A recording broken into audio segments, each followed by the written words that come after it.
ಲೋಕಸಭಾ ಚುನಾವಣೆಯ ಫಲಿತಾಂಶದ ಬಳಿಕ ಮೊದಲ ಬಾರಿಗೆ ಶಿವಮೊಗ್ಗ ಲೋಕಸಭಾ ಕ್ಷೇತ್ರದಲ್ಲಿ ವಿಜಯವನ್ನು ಗಳಿಸಿದ್ದಂತಹ ಯಡಿಯೂರಪ್ಪನವರ ಪುತ್ರರಾದಂತಹ ಸಂಸದರಾದಂತಹ ರಾಘವೇಂದ್ರ ಅವರು ಇಂದು ದೆಹಲಿಗೆ ಆಗಮಿಸ್ತಾ ಇರತಕ್ಕಂಥದ್ದು. ನಮ್ಮ ಜೊತೆ ಇದೀಗ ರಾಘವೇಂದ್ರ ಅವರು ಇದ್ದಾರೆ, ಅವರನ್ನು ಮಾತನಾಡ್ಸೋಣ. Sir, first of all congratulations.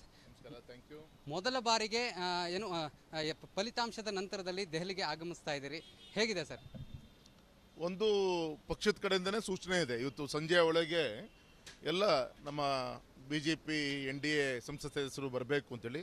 So ಆ ದೃಷ್ಟಿಯಿಂದ ಇವತ್ತು ದೆಹಲಿ ಆಗಮಿಸಿದ್ದೇನೆ.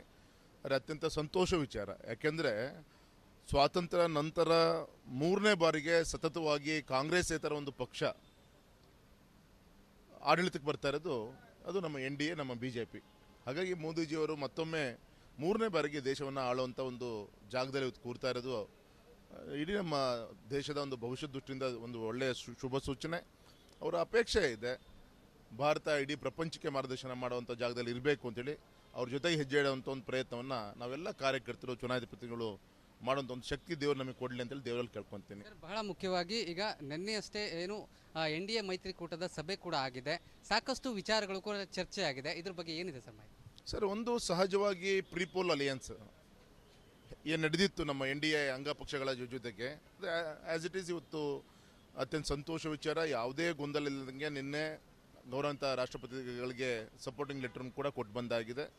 ಪ್ರಧಾನಮಂತ್ರಿ ತೆಗೆದುಕೊಳ್ಳುವಂಥ ಒಂದು ವ್ಯವಸ್ಥೆ ಮಾತ್ರ ಇನ್ನು ಬಾಕಿ ಉಳಿದಿರೋದು. ವಿಶ್ವಾಸ ಇದೆ ಮೋದಿಜಿಯವರ ನೇತೃತ್ವದಲ್ಲಿ ಯಾವುದೇ ಗೊಂದಲ ಇಲ್ಲದಂಗೆ ಸ್ಪಷ್ಟವಾದಂಥ ಒಂದು ಆಡಳಿತವನ್ನು ಎಲ್ಲ ಅಂಗಪಕ್ಷಗಳನ್ನು NDA ಸ್ನೇಹಿತರನ್ನು ಒಟ್ಟಾಗಿ ತೆಗೆದುಕೊಂಡು ದೇಶಕ್ಕೆ ಸುಭದ್ರವಾದಂಥ ಒಂದು ಆಡಳಿತನ 100ಕ್ಕೆ 100 ಕೊಡ್ತಾರೆ. ಆ ವಿಶ್ವಾಸದಲ್ಲಿ ನಾವೆಲ್ಲರೂ ಕೂಡ ಹೆಜ್ಜೆಯನ್ನು ಇಡ್ತಾ ಇದ್ದೀವಿ. ನಡಿ, ಈಗ ಶುರು ಮಾಡೋಣ. ಕೇಸರಿಯಿಂದ ಮನೋಲ್ಲಾಸ ಮನಸ್ಸು ಮತ್ತೇರಿ ಕುಣಿದಾಡಿದೆ ನೋಡು, ಮನಸ್ಸು ಮತ್ತೇರಿ ಕುಣಿದಾಡಿದೆ ನೋಡು. ಕ್ಷಣ ಕ್ಷಣವೂ ಆಚರಿಸಿ ಕೇಸರಿ ಹಬ್ಬ. ವಿಮಲ್, ಬಾಯಲ್ಲಿ ಹೇಳಿ ಕೇಸರಿ.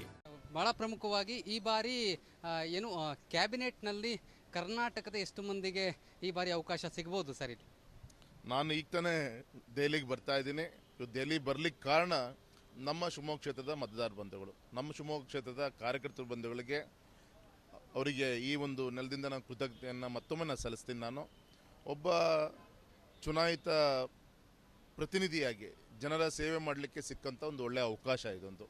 ಹಾಗಾಗಿ ಉಳಿದಿದ್ದೆಲ್ಲದೂ ಕೂಡ ಪಕ್ಷಕ್ಕೆ ಬಿಟ್ಟಂಥ ವಿಚಾರ. ಮತ್ತೆ ಇನ್ನು ಬಹಳ ಮುಖ್ಯವಾಗಿ ಈಗ ನಿಮ್ಮ ಹೆಸರು ಕೂಡ ಈ ಕ್ಯಾಬಿನೆಟ್ ಇದರಲ್ಲಿ ಓಡಾಡ್ತಾ ಇರ್ತಕ್ಕಂಥದ್ದು ಸರ್. ಯಾಕಂದರೆ ಕರ್ನಾಟಕದಲ್ಲಿ ನೀವು ಕೂಡ ಇದು 4ನೇ ಬಾರಿ ಸಂಸದರಾಗಿ ನೀವು ಗೆಲುವನ್ನು ಸಾಧಿಸಿರ್ತಕ್ಕಂಥದ್ದು, ಅಭೂತಪೂರ್ವ ಗೆಲುವನ್ನು ಸಾಧಿಸಿದಿರಿ, ಸಾಕಷ್ಟು ಕೆಲಸವನ್ನು ಕೂಡ ಮಾಡಿದಿರಿ. ನಿಮ್ಮ ಕಾರ್ಯಕರ್ತರು ಕೂಡ ನಿಮ್ಮ ಮೇಲೆ ಅಪಾರ ನಂಬಿಕೆಯನ್ನು ಇಟ್ಕೊಂಡಿದ್ದಾರೆ. ಹಾಗಾಗಿ ಈ ಬಾರಿ ನಿಮ್ಮ ಹೆಸರು ಕೂಡ ಕೇಳಿ ಬರ್ತಾ ಇರ್ತಕ್ಕಂಥದ್ದು. ನಾನು ಈ ಸಂದರ್ಭದಲ್ಲಿ ಮತ್ತೊಮ್ಮೆ ಕೃತಜ್ಞತೆ ಸಲ್ಲಿಸ್ತೀನಿ.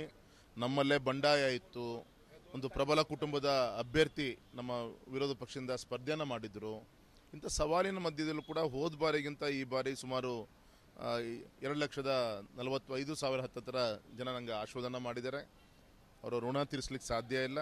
ಆದರೆ ಇಷ್ಟು ಮಾತ್ರ ಹೇಳ್ತೀನಿ, ಇವತ್ತು ಜನರ ಆಶೀರ್ವಾದದಿಂದ ಅವರ ಪ್ರೀತಿ ವಿಶ್ವಾಸನ ಉಳಿಸ್ಕೊಂಡು ಬೆಳೆಸ್ಕೊಂಡು ಹೋಗೋದಕ್ಕೆ ಏನು ಮಾಡಬೇಕು ಪ್ರಯತ್ನ ಮಾಡ್ತೀನಿ. ಸಂಘಟನೆ ಕೊಟ್ಟಂಥ ಜವಾಬ್ದಾರಿಯನ್ನು ನಿಭಾಯಿಸುವಂಥ ಒಂದು ಪ್ರಯತ್ನವನ್ನು ಮಾಡ್ತೀನಿ ಸರ್. ಧನ್ಯವಾದ ಸರ್. Thank you. ಇದಿಷ್ಟು ರಾಘವೇಂದ್ರ ಅವರ ಮಾತಾಗಿರ್ತಕ್ಕಂಥದ್ದು. ಕ್ಯಾಮ್ರಾ ಪರ್ಸನ್ ಮನೀಶ್ ಜೊತೆ ನಟೇಶ್ ರಾಜಣ್ಣ, ರಿಪಬ್ಲಿಕ್ ಕನ್ನಡ, ನವದೆಹಲಿ.